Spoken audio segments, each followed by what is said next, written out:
Today we're going to talk about intrusive thoughts, what they are, why you shouldn't be afraid of them, and how to manage them effectively. And at the end, I will also share something my psychologist told me that changed my perspective drastically.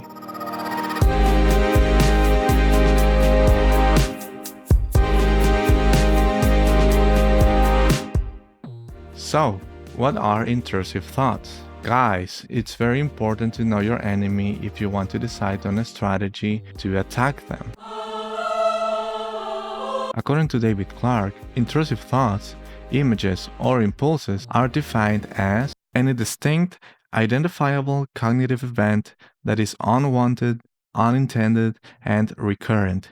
It interrupts the flow of thought, interferes in task performance, is associated with negative effect, and is difficult to control. Wowzers. I know, guys, it sounds scary, but the reality is that they are actually extremely normal. Everyone experiences intrusive thoughts. Every artist, every musician, every writer. There's nothing to be afraid of. The problem isn't the thoughts themselves, it's how we interpret and respond to them. So let's get the bad stuff out of the way first and talk about what you shouldn't do when you're having intrusive thoughts. It's really easy to think that suppressing thoughts is gonna be helpful, but this is actually the worst way to deal with it. Because anytime someone tries to suppress an intrusive thought, it will only backfire into more stronger thoughts, and this is called the rebound effect. Imagine that I tell you not to think about messing up your painting with the wrong color or to not forget your lyrics on stage. Maybe just don't think about these two cats playing together.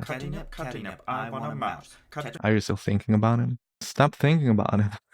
But you see what happens, you will think about it even more. And if you try to suppress your thoughts and they come stronger, you will easily lose control, which only leads to more anxiety and more emotional distress. A lot of people like to think that if they focus in the little things that are in their environment, like the color of the wall or your light bulb or the way your furniture is arranged in the room, that they will be able to just drift away from the intrusive thought.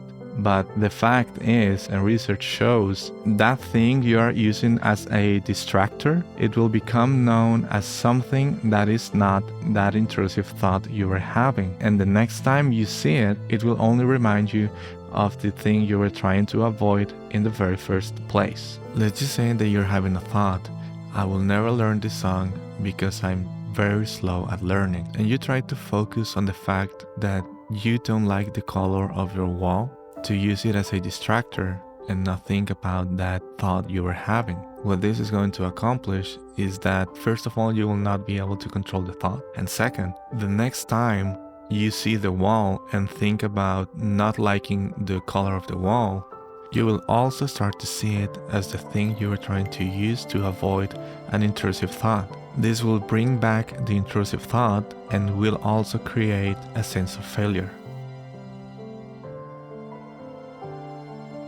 Now, the next point for my fellow musicians or any artist in general, avoid asking for reassurance to your friends.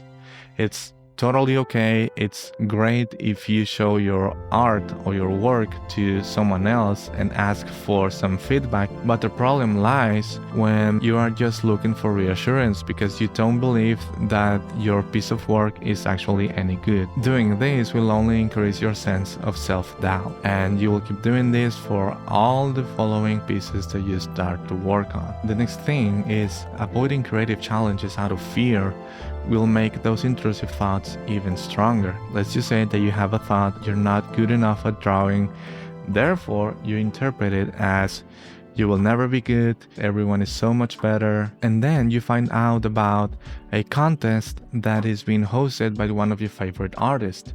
Because of fear, you decide not to participate, and when it's too late to get in, that same thought you had will come back even stronger than ever. So it's really important to build a healthy relationship with failure and with taking risks. And now, before we get into the strategies on how to confront these thoughts, I want to just mention something about one of the most popular strategies among life coaches and spiritualists, but it's also one of the most ineffective and harming strategies. Yes, I'm talking about affirmations. Yay! Remember how we were talking about using the little things in your room as a distractor? Well, affirmations are pretty much the same thing. When you have an intrusive thought and you start to say positive statements to yourself, ignoring the situation you're in is just gonna lead into more anxiety and more distress.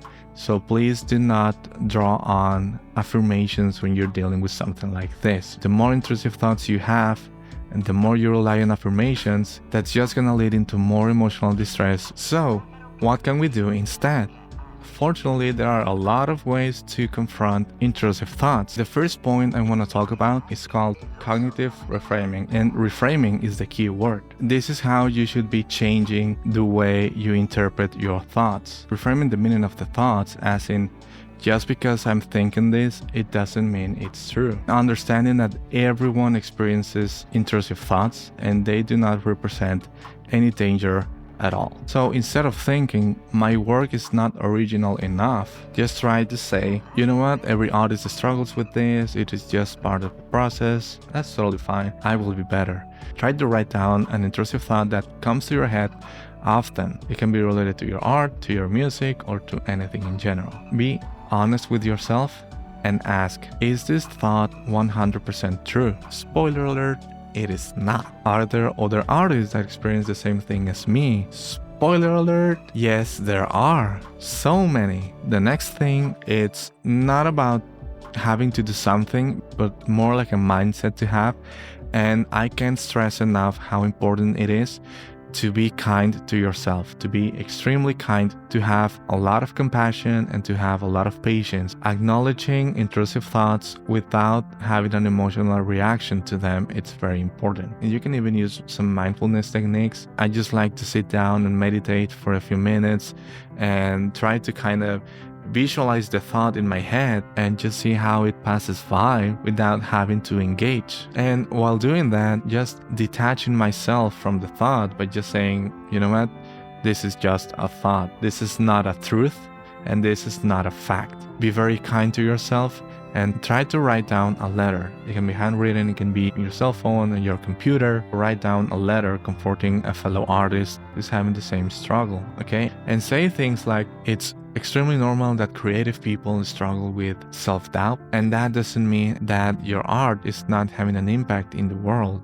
or it doesn't have value, because it does. It really takes just one quick Google search to find these amazing songs, amazing pieces of art, drawings, even buildings that were inspired by imperfection. So whenever you have an intrusive thought, just take your letter out and try to read it to yourself. The next thing is to simply stand up and go do anything else. We creative people, we usually tend to go drawing, go play an instrument, go write a new song, or go take some photographs, anything, right? But it can be just go outside and take a walk for 5 minutes, 5-10 minutes. That will help you get your flow of thought into a completely different direction and your energy refocused in a different activity. And I'm telling you these 3 techniques because this is what I always do, and this always works so well.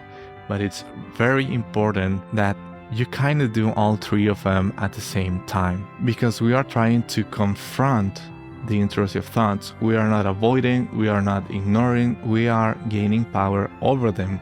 We need to acknowledge that we have the intrusive thoughts, but as I said on step 1, you need to change the way you interpret the thoughts. While you do that, you need to remember to be very kind with yourself and have a lot of compassion, because it might be the case that sometimes you will not be able to overcome these thoughts, so you need to be kind to yourself. And once you step up and try to refocus your energy into something else, as in painting, playing an instrument, walking, playing with your doggy, it's really important to remember that you are not avoiding, you are trying to change the way you approach them. And as I said in the beginning, I will share something that my psychologist told me once that really changed my perspective on how I see intrusive thoughts. Let's just say that you have a friend who's trying to apply to college, and for whatever reason you start saying things like, you know what, I don't believe you're gonna get in, it's so hard to apply to college and you're not smart at so many subjects. I think there's many other people who deserve the opportunity to go to college instead of you. How do you think she's gonna feel? Or let's say that there's another friend who's trying to apply for a new job, and same as before, you go, I don't think you're gonna pass this interview. You were terribly awful at your previous job. There's gotta be a reason why you're still unemployed and no one's wanted to hire you, right? How do you think he's gonna feel? And I know what you're gonna say, Ivan, I would never say such a thing to any of my friends ever. And I know that, but why is it the case that you do tell those kind of things to yourself? It hurts, right? It's just something to keep in mind and something to reflect on. Okay guys, this is the end of the video. Just remember, intrusive thoughts, I know they can be very frustrating, but they are not dangerous. They do not define who you are as a person. Just as a little extra, I'm gonna recommend a song for you somewhere in here, Blood on the Cut by K-Flay. Guys, thank you so much for making it till the end of the video. If you think it was helpful or learned anything new, please leave a like and subscribe to the channel. I will be uploading more videos like this. But most important of all, please leave me your thoughts down below in the comments. I love to read everything that you guys write to me and would love to hear your insights on this topic. Thank you and see you next time.